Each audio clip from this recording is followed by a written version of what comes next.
Сәлеметсіздер ме? Менің есімім Әсел болады.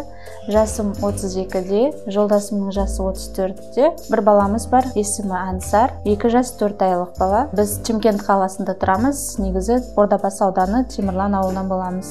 Тұрмыс құрғаныма 10 жыл болды. Жолдасым жұмыс істейді. Мен қазір декреттік демалыстамын. Жоғарғы оқу орнын бітіргенмін. Мамандығым Астана қаласында фармацевт мамандығын бітірдім. Аптекада фармацевт болып жұмыс істедім. Балам Ансар тамақты көп жемейді, жақсы жемейді. Бір мезгіл ғана кашасын жейтін еді. Оның өзінде қиналып тұрып беретін едік, жемеймін деп жылайтын. Қазір өзгерістерді байқаймын, өйткені біз 2 айдың көлемінде дорамарин витамин ішіп жүрміз.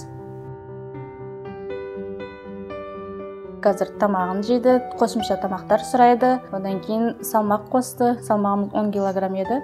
12 килограмм болды, Аллаға шүкір.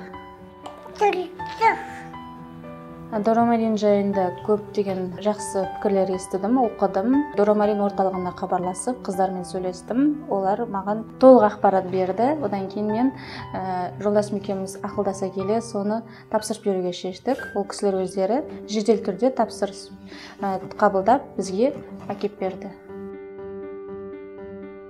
Маған ұнағаны жаңағы халал сертификатқа сай болғандықтан және табиғи өнім балаға тәбетін ашады деді, сол ұнады. Витаминді қабылдап жүргенімізге 2 айдың көлемі болып қалды. Таңертең және кешке ішеміз, міндетті түрде қалдырмай, үзбей. Өзі сұрайды, холодильникті ашсам болды, ана витамин бер деп жүгіріп келеді. 2 қасық берсем, тағы да ішемін дейді. Кешке ішеміз деп өзім әрең соғып тоқтатып аламын. Өзім байқадым, тәбеті өзгеріп, ұйқысы да жақсарды, күндіз де жақсы ұйықтайды, түнде де жақсы ұйықтады. Және Ансар көп терлейтін, сәл жүгірсе ол терлеп қалатын. Қазір байқағаным, қатты терлеу ондай байқамаймын, тершеңдік жоқ. Айтар едім, бұл жарнама емес, бұл табиғи өнім. Аналарға ұсынар едім, алуларыңызды балаларыңызға ешқандай да қорықпай берулеріңізге болады.